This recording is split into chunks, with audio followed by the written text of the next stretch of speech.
Hey everybody, Joe Morrison, 49SAF Pod, and the question is, who's interviewing who exactly? We're talking with Pat Race in the second of our two-parter. And the fun story behind the story here is that this is actually how we started.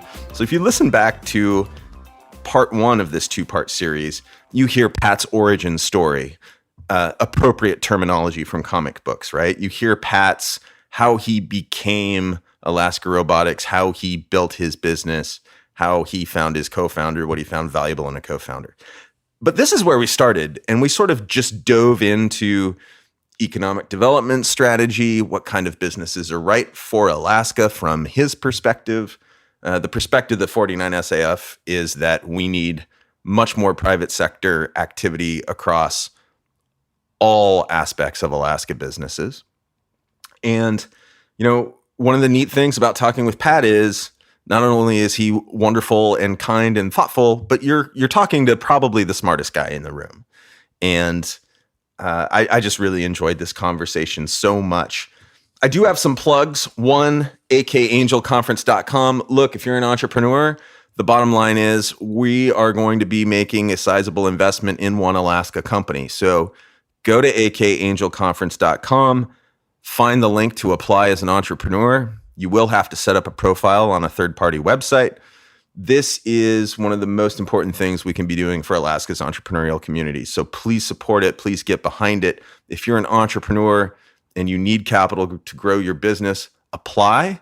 We are going to work hard to make sure that while there's probably only going to be one winner, that is an investor decision. And we're going to work hard to make sure that everybody involved receives value.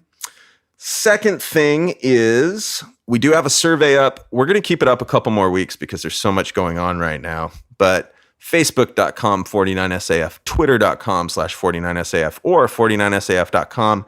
You will find the link to our annual survey. It really matters. We're setting the direction for the future of the fund. We need to hear from you. And if you're listening to this podcast in any way, shape, or form, yes, you are more than qualified to fill out that 5-minute survey. All right, Pat Race, we're going to get into it.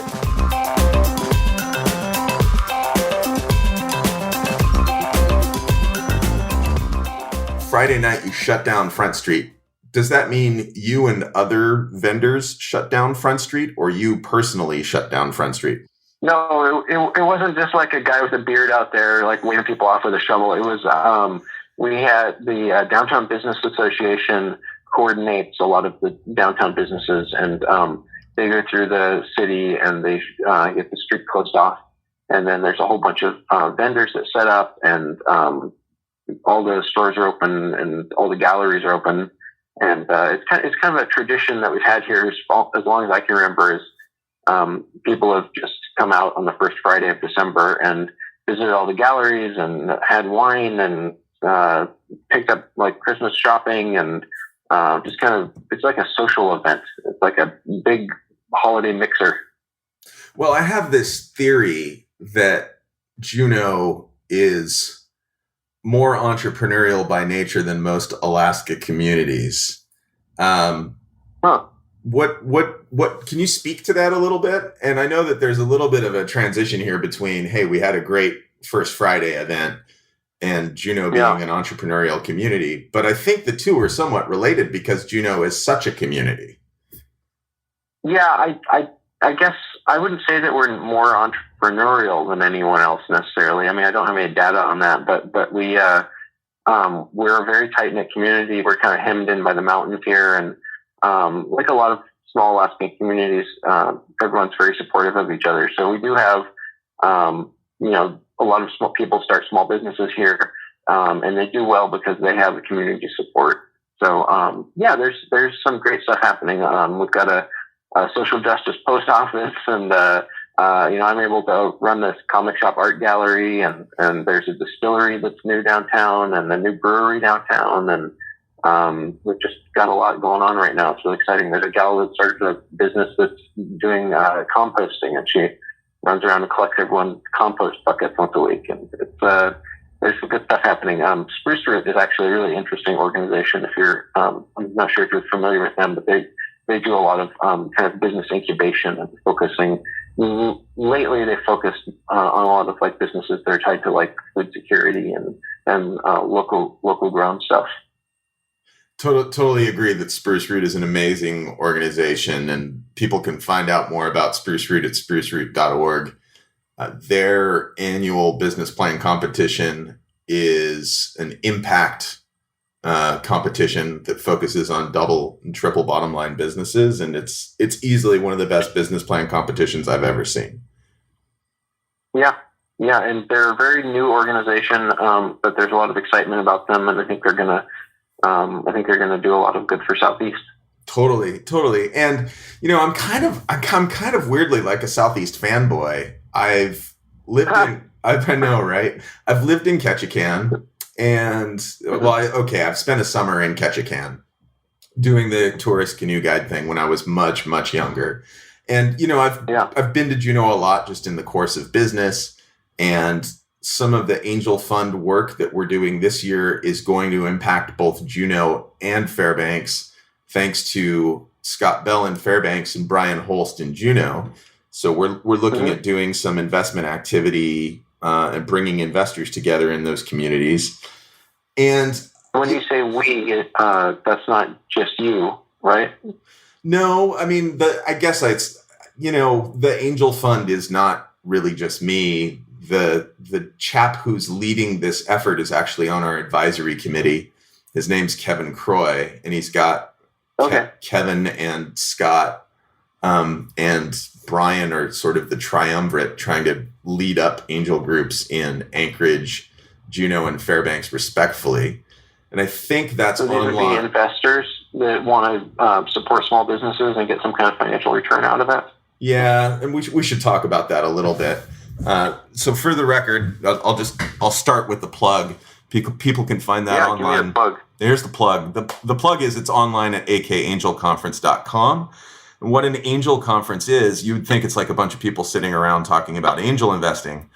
To some extent, that's true. But what it really does is it's a 12-plus week process that sort of starts with education and workshops. It's for both entrepreneurs and investors. And then at a certain point in the process, they say, okay, we have $100,000 to $200,000 available for investing in one Alaska company. And then over the course of the next 12 weeks, they sort of use a due diligence process to get down to one company. And some of that is, I think one of the misnomers regarding angel investing is that it's completely altruistic. And it's not that angel investing isn't altruistic, but investors need to have a return so they can continue to invest, make money, and put that capital back to work in a community. And so the name angel investing is appropriate because you are a donor until you get paid back. And a lot of angels don't get paid back, but that's why their terms often look so aggressive. Interesting. Okay. Yeah. Yeah. So do you guys have an idea what sort of businesses you're looking for, things like that? Well, I think that's kind of what gets sorted out in the 12 weeks. And sort of the best candidates that have the highest likelihood to return the capital are going to be probably the most likely companies that'll be in the initial group of 12 to 20 that will get looked at. But that said, we'd encourage everybody. And does this tie into ideas like triple bottom line? Like, so are you looking for businesses that aren't just going to like make their money back, but are going to do something good in the community, or what kind of have you talked about that kind of stuff? So I don't think that is so I think that's fine. That said, that's not the primary consideration, right? In this particular initiative, the concept is what is an intelligent investment for the risk we're taking on. Right. And it's not that that's interesting. Yeah. I was just listening to this podcast about Foxconn moving into Wisconsin, and it's just wild, like the kind of concessions that they made, where the state's paying out $200,000 or something like that for every $50,000 job. And there's just a lot of like people get excited about investing to create something, but they don't think about the impacts on the community. So that's one of the things I like a lot about Spruce Root is they're built around businesses that are very community oriented, and I think those are far more sustainable in the long term, and they're part of what makes the community really solid. Like just bringing in some business that's going to like turn over a profit doesn't necessarily always benefit a place. Yeah, I mean, that said, we're having like a deep conversation, which I guess is what we're supposed to do. You know, Alaska needs businesses that are going to deliver strong financial returns, grow and employ people, right? Like that's kind of the problem. Well, they need stable businesses. I mean, we have a history here of a lot of colonialism of businesses coming in from outside and making a lot of money and a lot of jobs off of our fish and our resources and our oil and whatnot, timber, and a lot of that's very boom and bust. So it's not necessarily good for a community to have a huge boom and bust cycle. So I think that stability is something that Alaska needs more than new jobs. Because when we talk about like let's bring in new jobs, we don't talk about the quality of those jobs, and I think that's something that we need to consider. Yeah, well, look, so in economic development, theoretically, you can do three things, and it sounds like you're pushing back against the first. And the first thing is you can try to attract businesses to your region and offer them incentives to come there, right? Sure. The second thing you can do is you can encourage what you have to grow and be retained within the state, right? And so that's called business retention and expansion.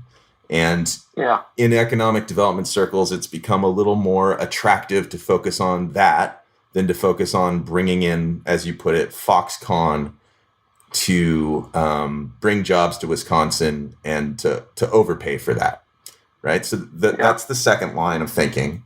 And then the third line of thinking is the one that I've been involved in for the last 6 years and that Spruce Root is involved in too. And I think that, my own opinion is Alaska needs more companies and a larger private sector, period. And the power... Yeah, definitely. Yeah, and the power of diverse and a more diverse private sector. Yeah, absolutely. And whether it's a nail salon, whether it's a technology company, whether it's a fishing company, whether it's a seafood processing plant, whether it's black energy or green energy, like we need private companies to employ people and to also help us afford government. And so to the extent Sure, but we're not collecting. It depends on how. I mean, when you say help us afford government, you got to look at how we're collecting our revenue. Well, on the state level, we don't want more jobs because then our resources are spread more thin because there's no income tax. Yeah. But the fundamental value creation system, right? And for the record, I wonder how much we're going to be able to put on the podcast. I'm the government, so I can't be too political about this. Like I'm actually, sure. I work for the municipality of Anchorage. This is a municipal podcast. I'm a public servant. Yeah. But my general point is like of the three streams of thinking, attract it, grow it, and retain it, or build it. The area that I work in is build it. And so whether it's triple bottom line, whether it's solely single bottom line focused, I support all of that. Does that make sense? Yeah, absolutely. And I'm all for building things, making new industries. I think we have to be really careful about it, though. Look at something like the film incentive program, and we spent a lot of money trying to basically buy our way into an industry, and we didn't have the people here who were ready to accommodate that, and we weren't.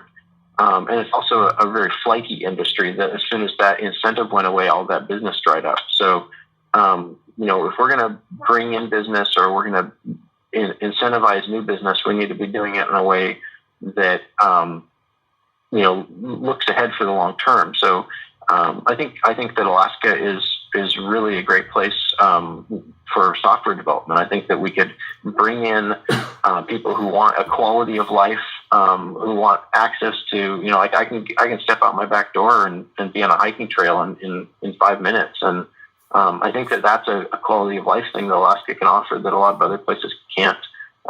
Your commute is 10 minutes instead of 3 hours. And we've got, in the Southeast especially, we've got a lot of like hydropower potential, and we can be doing a lot of things here that a lot of people who are in kind of the Silicon Valley world are really attracted to. Yeah, that's an interesting line of thinking. I tend to struggle with it a little bit. And why is that? so there are certainly technologists floating around Alaska, and they work for, there's like a range of them. And, you have like the Alaska Rebel technologist, which is the bulk of technologists I know. And then you have some folks who work for major Silicon Valley startups that are just sort of doing their own thing because they're also rebels, right? But in terms of the raw human talent that you need to, beyond those folks, right? So in terms of like creating raw human talent to code and then to put them into an ecosystem and to have them focus on value creation and company creation, and technology is a different skill set than business to some extent, not to some extent, to a large extent. Technologists want to technology, they want to build stuff. That's part of what we struggle with. And so a couple things. One is we don't really have a pipeline to develop new engineers. I don't know that we have that anywhere in the state. And then the second thing is, even if you did develop new engineers, given that the demand is so rapacious, starting salaries of $150,000 at major technology companies, so that becomes really challenging. So did Seattle like build their own engineers, or did people come in from outside because they like that place? Seattle had 30 plus years of engineering talent to grow. Yeah, I guess they had, Boeing and Microsoft and all of that stuff, right? Yeah. Is that going to like bleed out of there into Southeast? I mean, it just seems like the capacity for that area has conditioned people to like that kind of lifestyle, and I feel like Southeast Alaska is a natural extension of that. I think it's going to bleed out of there into Portland, Boise, Bend, Oregon, and potentially San Francisco. So you don't think it'll come up the coast? Unless there's reason for it to come up the coast, which I mean, so you'll get the people who care about that work-life balance and who have a strong enough reputation to work remotely. But I'm not. But you don't think we'll get like an anchor, like a house, like a firm in the state? No, you know what? I talked about this with somebody a while back, and one of the questions was, even if you built the platform to spit out new software engineers, where would they go and what would they do? And then what are the needs of a technology company? Like how many software coders does a major corporation that is like taking on $10 million of equity, how much do they really need? And the answer is they need floors of them. So if you're producing 12 to 24 to 36 engineers a year, what happens when that anchor company says, okay, we need 250? Right. So that's when they hire from outside, right? Yeah, I mean, it's. I mean, isn't that the same argument you could use for any business? I mean, like, why would we want to extract oil from the ground if we have to bring in petroleum engineers from outside? So I think one potential issue that we didn't discuss is they're still net importing software engineers to major technology centers, right? Yeah. There's not enough engineers in Seattle. Right, they're not exporting them yet. Yeah. There's not an excess capacity in any way. So while arguably, so what do you think are the big industries that are going to be sprouting up in the next 5-10 years here in Southeast? In Southeast? Yeah. That's really hard to say. And I think that in Alaska in general, we're good at doing Alaska-oriented things. And that includes consumer products that have an Alaska focus, and even sports equipment to some extent, or outdoor equipment. But, to have Alaska compete on the axis of areas that already have competitive advantage, I struggle with it. So, I mean, we're good at, we've got a lot of tourism. We've got a lot of industry tied into tourism. That's probably not going to go away anytime soon. And that's something that we can build off of. The outdoors world seems like it benefits from that and ties into that really well. So we do that kind of, like the gearhead world. You could have a lot of potential there. What else? I think there's, there's energy potential in Southeast. We could be doing more with our hydro potential here. What else is out there for? Food localism. I think that I've seen a lot of growth in Southeast Alaska just from like people beginning to do more farming. I mentioned the compost gal. There's a very popular kombucha business that has started up in Juneau. So a lot of that kind of like small business has the potential to grow, and you never know what's going to be the next like Alaskan brewery. That was built at a time when those kind of craft breweries were just sort of taking off, and we didn't really realize what they would mean to the landscape or what they would mean in terms of jobs and staying power here in Juneau. So keep an eye out for that next big shift is going to be important. I think that you brought up a really good point with, all of that really, tourism especially. So, tourism is forecast to increase, continuously increases. To some extent, it kind of goes the way of the nation and the world economy, right? But Alaska is so completely unique, and there just aren't a lot of places like it left in the world. Totally agree with you. Agree with you about gearhead outdoor stuff. We probably could and should be doing more there. K2 Skis was created on an island in Puget Sound. Like, it wasn't created in downtown Seattle. So presumably we could too. And there are gear-related technologies that have come out of Alaska that just, probably didn't capture the potential they could have financially. So I agree with you about all that. Food, I've seen good things in food and bad things in food. The good things, I think, are companies. I'm biased a little bit, but I've seen Bambino's Baby Food start from an idea and really fight for every inch of ground they've taken and work really hard to be a startup that is food oriented. And then I've seen enthusiasm in the food sector that doesn't really pencil. And I find that really problematic. Things that don't pencil bother me equally. Yeah, but I mean, that's a lot of businesses don't pencil in the beginning. I mean, look at something like Facebook. Like, that didn't pencil out for years, right? Yeah, but that's and food can scale. Yeah, food, if packaged, can scale. Of course, we deal with shipping issues, right? And that's actually, I think, one of our biggest disadvantages, and actually could potentially be a huge advantage, because Anchorage is as many politicians will point out, Anchorage is very centrally located on a global shipping scale. But Alaska doesn't do very well with shipping in general, especially for small businesses. Yeah, it's just market size issues, and nobody's cracked that yet. Somebody needs to crack it, and I don't know who can do it or how. So completely agree. But I mean, I think when you go to like Facebook, or you're talking about technology companies, they can scale, and there's virtually no inhibition to doing so, and they're addressing large markets.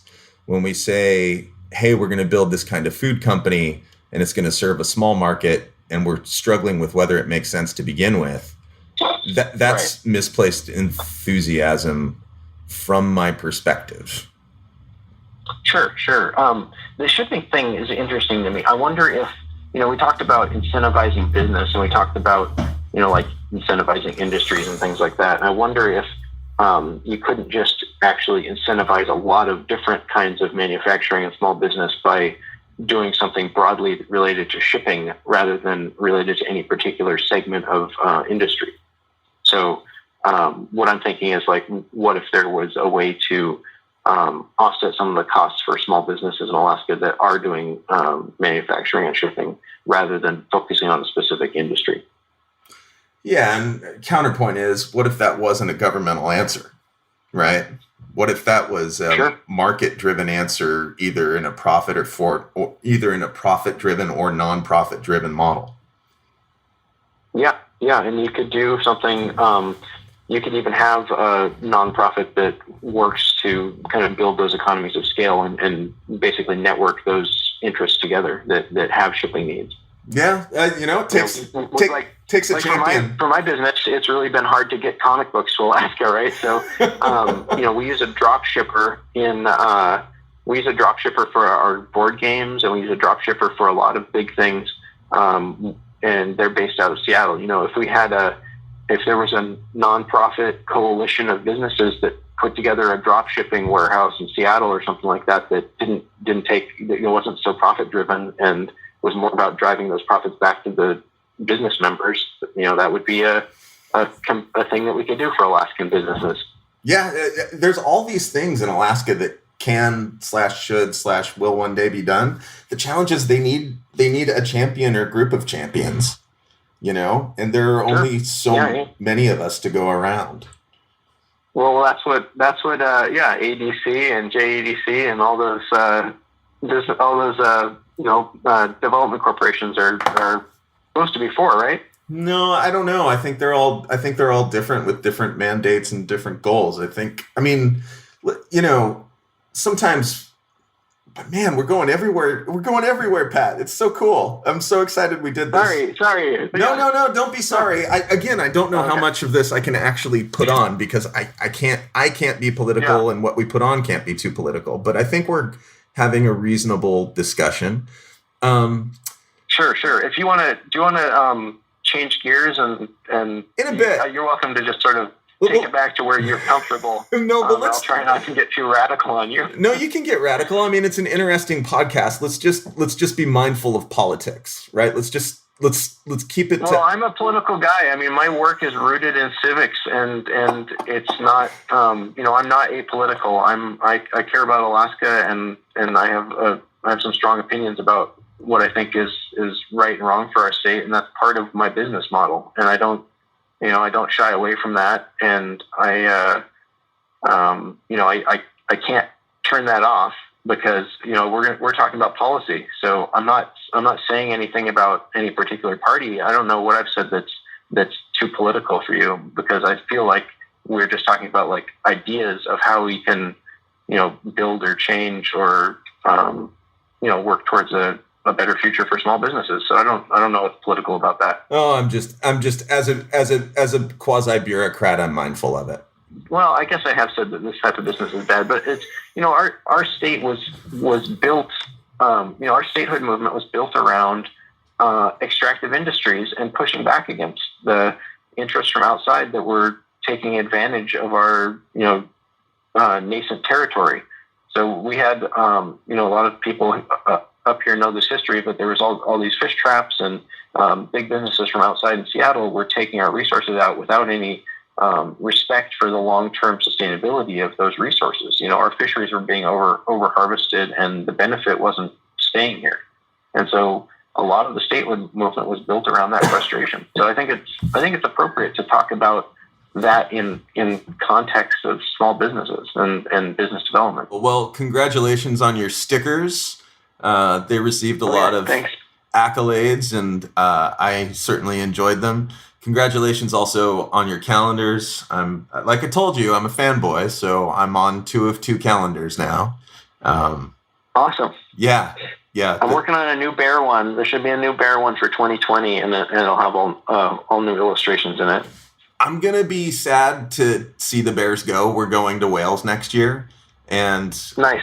Your bear calendar was pretty cool. That's pretty much it from me. Do you have a closing wish for Alaska in the new year? I just hope we stick together. I'm not to get too political on you here again, but I see a lot of divisiveness right now, and I hope that we can remember that classic Alaskan story of, if someone's car dies on the side of the road, you're going to pull over and help them out no matter what their political affiliation is. I think we're a lot of weirdos out here in the woods, and we got to help each other out. And even if we don't agree on every policy, we got to remember that we're neighbors. And I hope that spirit of neighborliness sticks with us. One Alaska, Pat. Totally agree with you. Thanks for everything you do for our state. We're going to close this bad boy out. This is Pat Race. Pat, where can these guys find you online? AlaskaRobotics.com is our website, or I'm on Twitter at Alaska Robotics. All right. And although Pat is a bearded man who lives in Juneau, Alaska, I can assure everyone he listens to Top 40 Hits. And what's the Top 40 music you're going to listen to today, Pat? Oh, I don't know if I listen to Top 40 Hits. Oh. Let's see. Top 40 Hits. What am I going to listen to today? What's that song about? Tonight we are young. Tonight.